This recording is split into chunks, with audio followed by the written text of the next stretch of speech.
के ज़िंदा मुबारक नाम में आपको सलाम। प्रभु आपको बड़ी आशीष और बरकत दे। मैं धन्यवाद देता हूँ जीवित परमेश्वर का, जिसने मुझे ये दिन दिखाया कि मैं खुदावन के वचनों को आपके साथ बांट सकता हूँ। खुदावन की तारीफ़ करता हूँ कि परमेश्वर ने मुझे ये दिन दिखाया है। हालेलुया। खुदावन जो वायदों का सच्चा परमेश्वर है,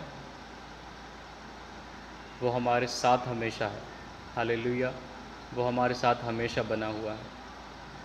खुदावन के वचन हमारे जीवन में एक जीपीआरएस की तरह काम करते हैं। जैसे जिस स्थान को हमने नहीं देखा, उस स्थान पर पहुंचने के लिए हम जीपीआरएस का इस्तेमाल करते हैं, यूज़ करते हैं, ताकि सही डायरेक्शन के हिसाब से हम चल सकें। वैसे ही परमेश्वर का वचन है। इसलिए परमेश्वर अपने बेटे बेटियों से कहता है कि तुम उसको पढ़ो, डेली सुनो और समझो कि तुम अपने जीवन को कैसे काटना है। हालेलुया।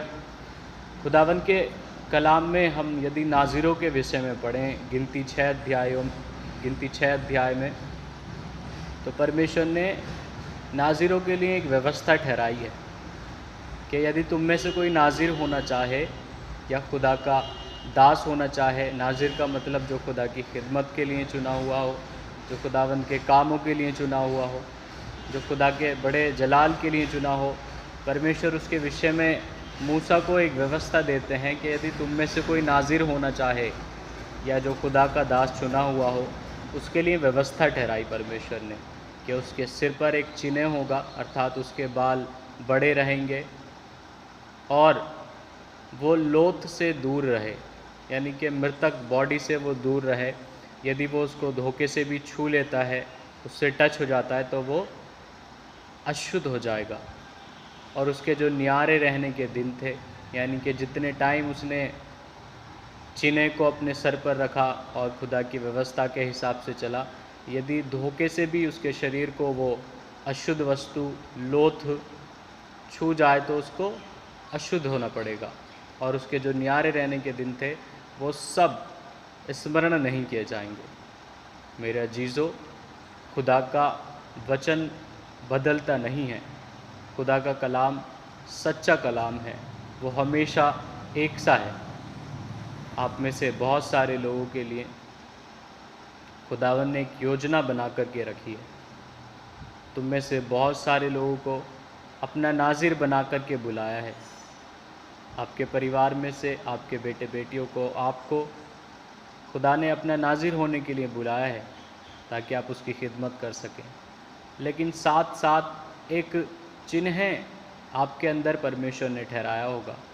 वो चिन्ह उस समय के मुताबिक, उस समय के हिसाब से अगर हम देखें तो बालों के लिए तो परमेश्वर कहता नहीं कि आज बाल बढ़ा लीजिए, लेकिन हाँ, परमेश्वर ने एक चिन्ह ज़रूर ठहराया है।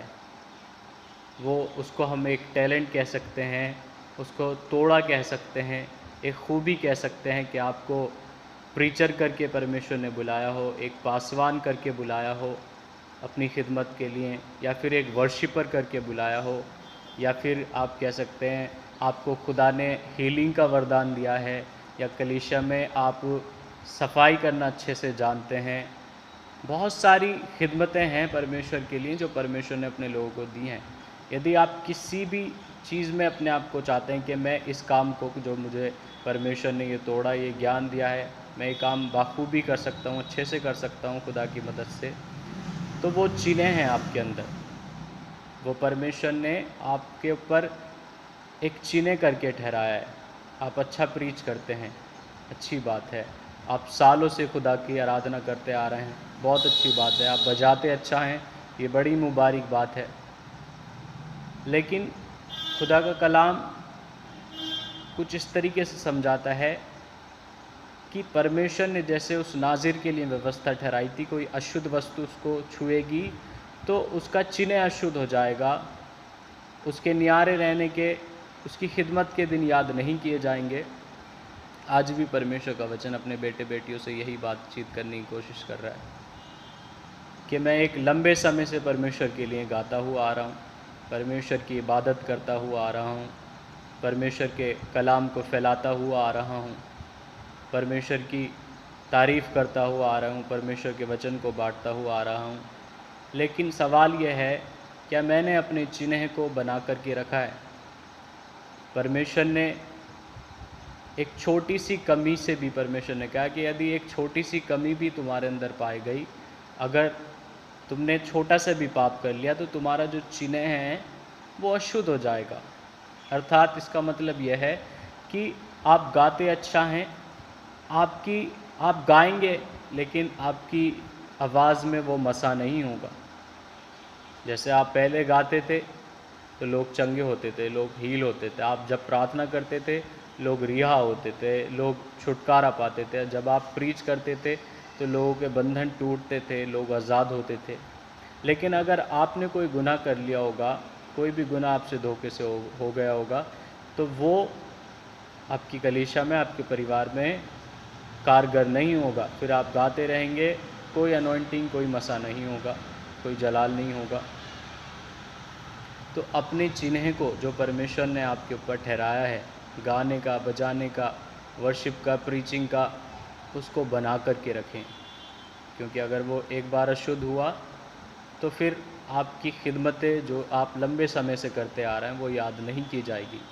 अपने चिन्ह को साफ रखें, बेदाग रखें और खुदा के कलाम को अपने जीवन में स्थान देते रहें। जिस खिदमत के लिए परमेश्वर ने आपको बुलाया उसमें डटे रहें, उसमें खड़े रहें, क्योंकि खुदावंद के पास आपके लिए एक बड़ी मिरास है। हालेलुया।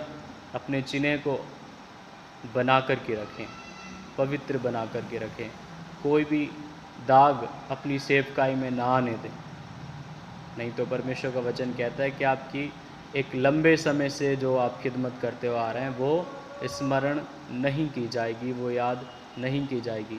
जैसे खुदा के कलाम में लिखा है, यदि धर्मी जन अपने लंबे समय से धार्मिकता के काम करता हुआ आ रहा हो और यदि वो एक पाप का काम कर दे तो उसके धार्मिकता के दिन गिने नहीं जाएंगे। वैसे ही एक पापी के लिए परमेश्वर ने एक अधर्मी के लिए ठहराया है कि सारी ज़िंदगी जिसने पाप किया हो, लेकिन अगर वो परमेश्वर के चरणों में आकर के अपने पापों की, गुनाह की माफ़ी मांग कर के परमेश्वर से धन्यवाद करे, उसके नाम को धन्य कहे और अपने पापों से मन फिराए, तो उसके वो पुराने पाप स्मरण नहीं किए जाएंगे। हालेलुया। अपनी खिदमत को कायम रखें। आपके अंदर जो परमेश्वर ने तोड़ा दिया है उसको बना कर के रखें और परमेश्वर के साथ वफादार बने रहें जब तक वो दोबारा आपको लेने के लिए ना आ जाए। तो परमेश्वर का वचन सच्चा है, जीवित है, उसके पास आपके लिए एक मिरास है। अपनी खिदमत में अड़े रहें, डटे रहें और परमेश्वर को जलाल देते रहें। इन वचनों के वसीले से प्रभु आपको बड़ी आशीष और बरकत दे, आपको, आपके परिवार को सुरक्षित रखे। सबको जय मसीह की।